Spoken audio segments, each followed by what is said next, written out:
Olá, olá, você aí que fez INSS e agora vai ter de enfrentar um curso de formação. Pois é isso mesmo.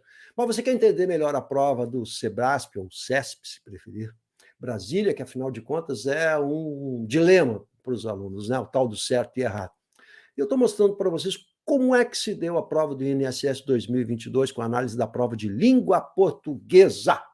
No primeiro vídeo sobre isso, você vai ver aí no meu canal, o primeiro vídeo sobre isso, eu analisei as questões de interpretação de textos, e agora, nesse segundo vídeo, a gente vai examinar justamente as questões relacionadas à gramática e à coesão textual. Então, nós vamos fazer uma análise detalhada para você entender como é que funcionam as questões de língua portuguesa nas provas de CESP. Por que isso é tão relevante? Porque justamente provas como essa, ou concursos como esse, exigem bastante do candidato. E o candidato que for aprovado é o candidato que consegue uma pontuação muito alta também na prova de língua portuguesa. Vai exigir uma pontuação legal. E é por isso que a gente tem de entender como funciona essa prova, os seus meandros, as suas dificuldades. E é isso que você vai ver no meu vídeo. Olha, se você precisar. Olha, prof, é o seguinte, eu vou passar nesse curso aí, estou convicto que eu vou passar, tamo junto.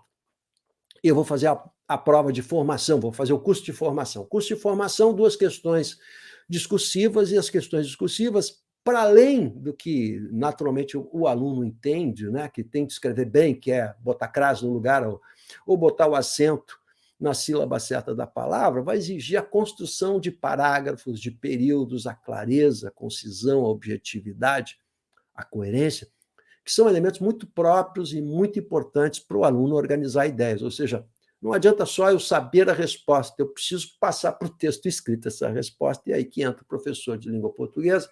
Eu deixo para você meu WhatsApp na descrição do vídeo, para você examinar como eu posso ajudar você com aulas semanais, jogo rápido, aulas semanais, exercícios no Classroom de construção de parágrafos, do que é clareza, aulas por aplicativo, para ajudar você nesse curso de formação, nessas duas questões discursivas que a gente sabe que vai derrubar muito candidato. Então, você tem que ir preparado, e não adianta assim, não, eu me viro legal.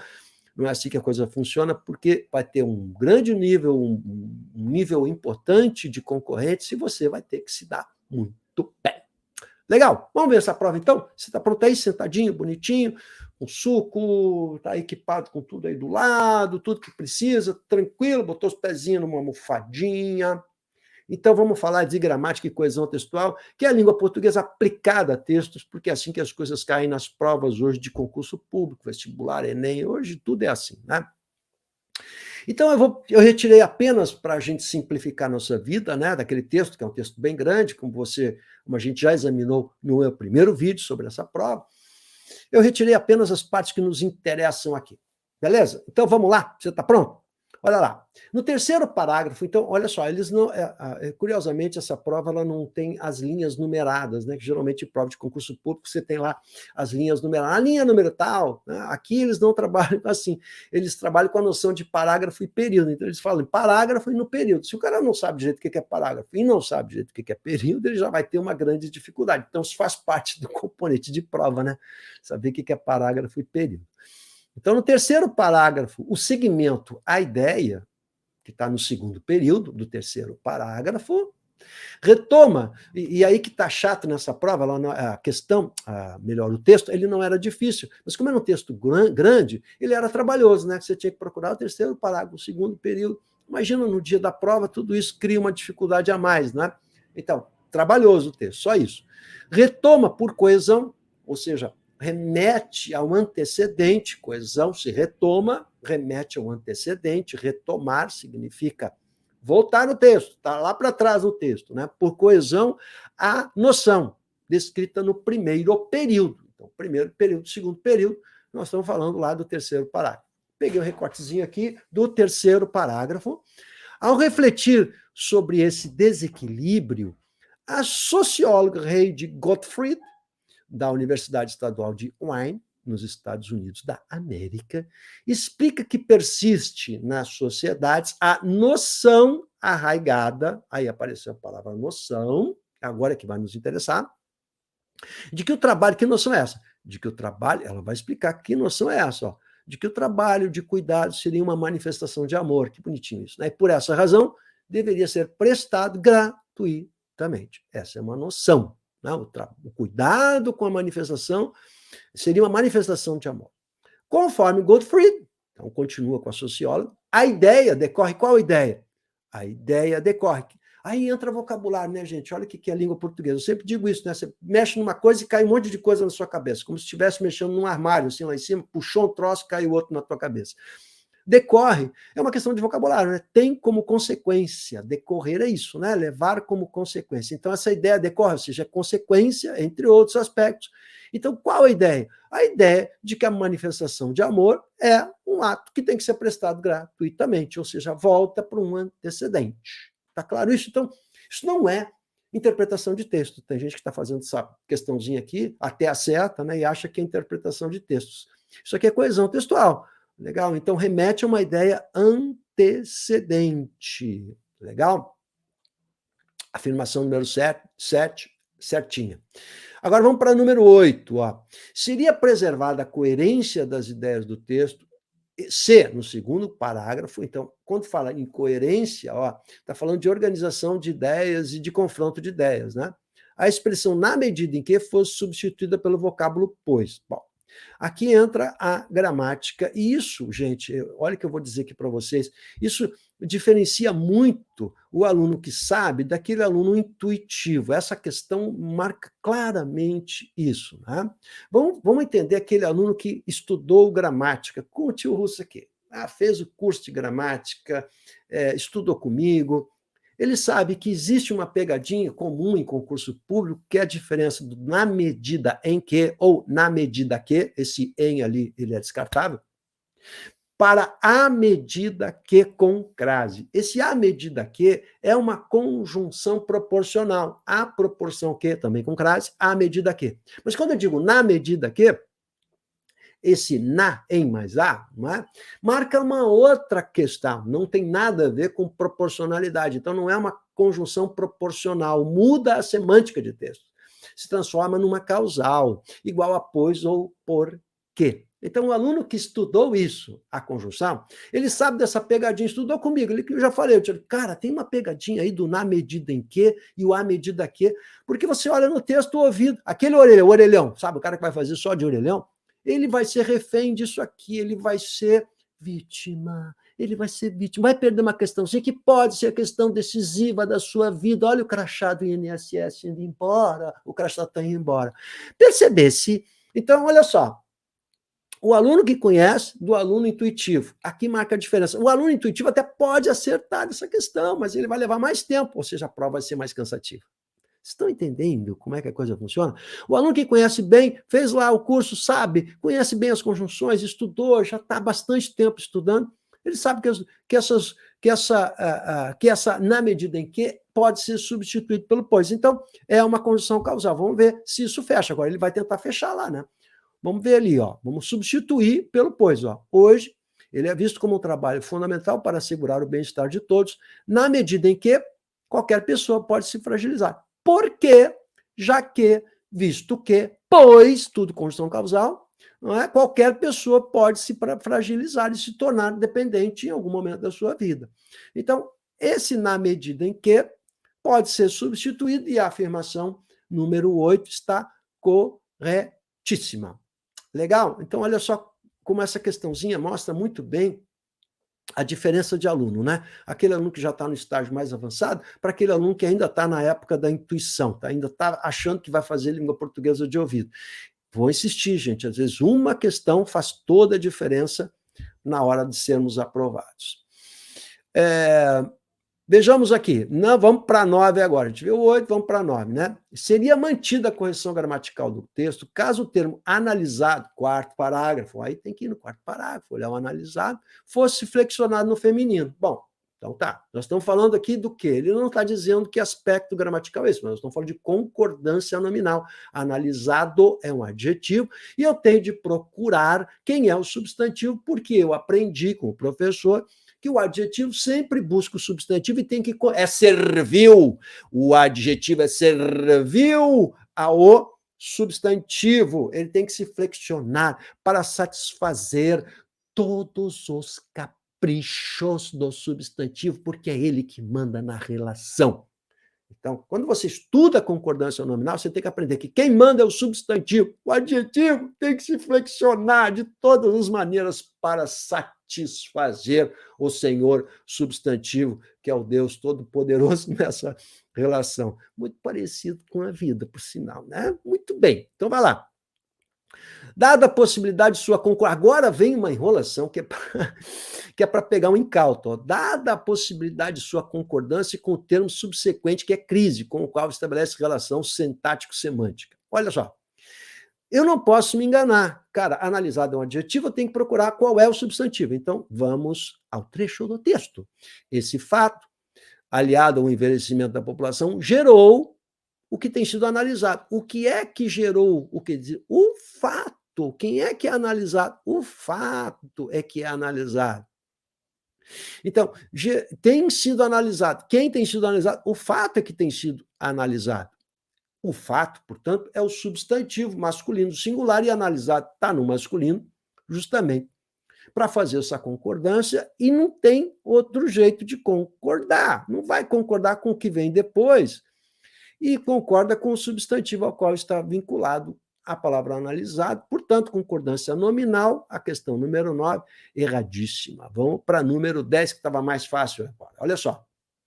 No terceiro período do segundo parágrafo, então vai para o terceiro período, não sabe o que é período? Ferrou, né? No segundo parágrafo, o termo sua, pronome possessivo, por isso que eu falo, deixa eu voltar aqui, por isso que eu falo que a gente tem de conhecer morfologia, a gente tem que conhecer como é que funcionam os pronomes, como é que funcionam as conjunções, para depois fazer essas provas de concurso público, para depois você fazer essa pilha de simulados que você está acostumado a fazer, comprou lá um programa do Sistemão e vai fazendo simulados sem saber o que é o que é um adjetivo, o que é um pronome. Primeira coisa, você tem que saber o que é pronome, meu querido, senão a coisa não rola, vai por mim. Então vai lá. Sua é um pronome possessivo. Por que é um pronome possessivo? Porque estabelece uma relação de, adivinha, de posse. Então, o termo sua refere-se à expressão conceito de cuidado. Então, vamos para o texto. Ó. Ele relata que o conceito de cuidado surgiu como categoria relevante para as ciências sociais há cerca de 30 anos. Olha que bonitinho esse há cerca é a do verbo haver, porque indica tempo passado. Né? A ortografia, podia ter sido feita uma questão legal sobre isso. Perderam a oportunidade. Desde então, tem sido crescente. Quem é que tem sido crescente? O conceito. Por isso que o tem está sem acento, porque conceito está no singular. Ó. Também era outra questão legal de fazer, né? Tem sido crescente a sua presença. A presença de quem, gente? A presença do conceito de cuidado. Então, a presença do quê? A presença do conceito de cuidado em linhas de investigação. Então, a relação de posse é entre conceito de cuidado e presença. Ou seja, a presença pertence ao conceito de cuidado. Há uma relação de posse. Em vez de dizer a presença do conceito de cuidado, em vez de repetir conceito de cuidado, eu boto sua presença. Presença de quem? Do conceito de cuidado. Barbadinha essa aqui. Então, essa aqui está corretíssima, né? Vamos para número 11. Número 11. No início do quarto parágrafo, a expressão, por outro lado, desempenha papel de reforço de coesão textual. Vamos por partes, né? É um reforço de coesão? Sim, essas expressões, por um lado e por outro lado, elas servem como elemento coesivo, sem dúvida alguma, estabelecem uma relação coesiva lógica, né? E essa primeira parte está correta, vamos seguir. E poderia ser substituída, essa é a complexidade da questão, né? Sem prejuízo semântico. O que é esse prejuízo semântico? Mudança de significado ao texto original por inversamente. Agora tem essa outra parte. Inversamente quer dizer o quê? Olha, semântica de inversamente, ao contrário. Então, para eu usar o por outro lado, seria assim, uma ideia contrária, oposta. É isso que está no texto, gente. São ideias opostas. Então, vamos para essa partezinha aqui da semântica. Ó. Você me acompanha, por favor? Ao refletir sobre esse desequilíbrio, portanto, esse desequilíbrio que foi citado anteriormente, o esse remete a um elemento anafórico, um elemento que vem antes. A socióloga fulana de tal, já vimos ela, Heidi Gottfried, da Universidade Estadual de Wyoming, nos Estados Unidos da América, explica que persiste nas sociedades a noção arraigada de que o trabalho de cuidado seria uma manifestação de amor. E, por essa razão, deveria ser prestado. Por que prestado, né? Prestado é um adjetivo. Por quê? Porque concorda com quem? O que tem que ser prestado? O trabalho de cuidado. Substantivo trabalho, concordância nominal.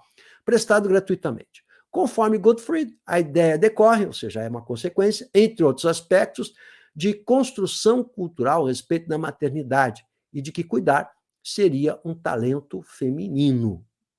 A coisa funciona assim. Então, maternidade, ela está explicando por que é que deveria ser gratuito. Porque existe uma ideia, né? Uma ideia de que a ideia de que a noção, não é, arraigada é uma manifestação de amor. Muito bem. Então, isso está ligado ao talento feminino, está ligado à mulher. Por outro lado, e começa outro parágrafo, Guimarães lembra que a partir de 70 as mulheres aumentaram sua participação no mercado de trabalho. Ora, se isso era ligado às mulheres tinham esse talento porque era uma manifestação de amor, agora as mulheres não podem mais fazer isso, porque elas estão trabalhando. Essa é a lógica do texto. São ideias opostas? Não tem mais oposição de ideias aqui. Não é? Então, eu não posso botar um inversamente. Não é? Existe um contraste. Então, a expressão, por outro lado, ela pode significar também um contraste de ideias. É um contraste. A ideia que é em contraste, não em oposição. Né? Então, uma coisa contrastando com outra coisa. Olha, agora mudou, não é mais assim. Tá bem? Então, não é, portanto, uma ideia de oposição. A parte da afirmação 11 estava correta, parte da afirmação estava errada, então você botou o ezinho lá e acertou a questãozinha. Legal. Vamos de novo na 12 agora. Ó. No início do último parágrafo, o emprego da conjunção entretanto, ó, aluno, vamos de novo. Eu gosto disso. Ó. O aluno que estudou conjunção sabe que entretanto é uma conjunção coordenativa, não é coordenada, tá? Conjunção coordenativa adversativa, indica uma ideia, justamente, de oposição e de contraste. Legal? Então, no início do último parágrafo, o emprego dessa conjunção, entretanto, o objetivo é evidenciar a contraposição, pode ser uma contraposição, o que é uma posição contrária, mas cuidado, pode ser pode ser uma ideia de destaque, não necessariamente de contraposição, então tem que olhar no texto para ver se isso é verdade, pode ser uma ideia de destaque, pode ser uma ideia não de oposição ou de contraposição, não é? Mas de destaque, com o que se afirma no parágrafo anterior. Por isso, essa conjunção poderia ser substituída sem prejuízo do sentido da coerência. Então, sempre eles colocam isso, quer dizer, sem alteração, poder substituir pode, mas se tiver alteração, não pode, né? Por conquanto, aí o aluno que estudou conjunção vai lembrar que conquanto não é uma conjunção adversativa, coordenativa adversativa, mas subordinativa concessiva, e isso é outra coisa que eu destaco quando treino os alunos para concurso público, dizendo que é muito comum essa confusão entre a adversidade, a adversativa, e as concessivas, porque elas têm um valor semântico que no ouvido da gente parece a mesma coisa. Então, isso é usado em prova de concurso público para confundir o aluno. Então, o que entretanto e conquanto tem em comum? O final anto. É isso, tá? É o final anto. Portanto, essa afirmação está errada. De qualquer maneira, vamos lá. Ó. Na América Latina, entretanto, o fornecimento de cuidados é tradicionalmente feito por famílias. Não há uma ideia de contraposição, mas sim de destaque, né? Chamar a atenção. Então, não há uma ideia de oposição. Professor, dá uma ideia de oposição, então, aí, com entretanto. Então, o time jogou bem, o Brasil jogou bem, entretanto, a seleção do... Agora eu vou lembrar a desgraça da Copa do Mundo, você vai chorar. A seleção do Brasil jogou bem, entretanto, perdeu para a Croácia. Ó, entre jogar bem e perder, há uma ideia de oposição. Legal? Ó, esse mês eu ganhei muito bem, mas não consegui pagar todas as contas. Há uma ideia de contraste, uma coisa contrastando com a outra, né? Mas ganhar e perder, há uma ideia de oposição. Um time do Palmeiras venceu e do Corinthians perdeu. Desculpa aí, Corinthians. Ideia de oposição, de contraposição, portanto, né? Beleza, gente? Entendido isso aqui, então? Então, o entretanto... Ó, não marca uma contraposição, em primeiro lugar. Em segundo lugar, não pode ser substituído pelo conquanto, porque são conjunções, e quem estudou conjunção sabe disso, com semânticas diferentes. Beleza? Então, aí é conjunção, tem que estudar conjunção. 13. O emprego das vírgulas após os trechos, de acordo com... Essa aqui de pontuação está um pouquinho mais difícil, eu acho. Acho que você achou um pouquinho mais difícil, né? A 14 está uma ridícula, mas a 13 talvez você vai ter um pouquinho de dor de cabeça. Vamos ver. O emprego das vírgulas após o texto, de acordo com o último relatório, então olha só o que tem em comum. De acordo com o último relatório, aí no segundo período do primeiro parágrafo, e conforme definição, então de acordo e conforme. Vamos lá, quem estudou conjunções aí vai lembrar que conforme, segundo, consoantes são conjunções conformativas, né? São as orações subordinadas adverbiais conformativas. E são chamadas de adverbiais porque funcionam como adjuntos adverbiais, ou seja, existem os adjuntos adverbiais conformativos. Isso não é uma oração, porque não tem verbo, de acordo com o último relatório. Então é a noção de oração, né? Você tem que estudar essa noção de oração antes de querer fazer simulado, tá? É a mesma coisa quando diz ali conforme, né? Então, a mesma coisa, conforme definição, não tem verbo, então isso aqui não pode ser classificado como uma oração. Mas então é um adjunto adverbial, conformativo, tem a ideia de conformidade, e eles estão deslocados no texto. Então, são dois adjuntos adverbiais conformativos deslocados no texto, e o deslocamento vai exigir o uso da vírgula, afirmação, joinha, certinha. Professor, eu não vi que isso não era uma oração, para mim era, e eu marquei certo e acertei a questão. Claro, você acertou pelos motivos errados, tudo bem, no dia da prova vale, mas para estudar não vale. Por quê? Porque agora você acertou, mas pode errar, tem que aprender. Tem gente que fica feliz quando acerta, né? Acertei, mas você acertou pelos motivos errados, meu querido, tá bom? No dia da prova vale. Agora aqui, estudando, não vale não, tá? Número a 14, a última, vamos lá, derradeira. Por constituir, essa estava ridícula, um substantivo, o termo bem-estar. Bem-estar tem que ser com hífen, né? Empregado no segundo parágrafo, poderia ser grafado em conformidade com a ortografia oficial. É legal, você coloca aqui ortografia oficial. Ortografia oficial, bem-estar é com hífen. A 14 é de ortografia, muito ridícula. Essa questão, tinha tanta questão de ortografia legal para fazer baseado nesse texto, eles foram colocar isso aqui. Errado, erradíssima. Então, não foi uma prova difícil em absoluto, você está vendo isso. O problema é que não foi difícil para você, também não foi difícil para o concorrente. Então, não adianta você ficar torcendo que seja fácil. O aluno que sabe bem português, ele tem que fazer o contrário. Ele tem que torcer para que a prova seja difícil, para que seja bem eliminatória, né? Que muitos candidatos sejam eliminados. Ele que sabe bem vai conseguir bom resultado, legal.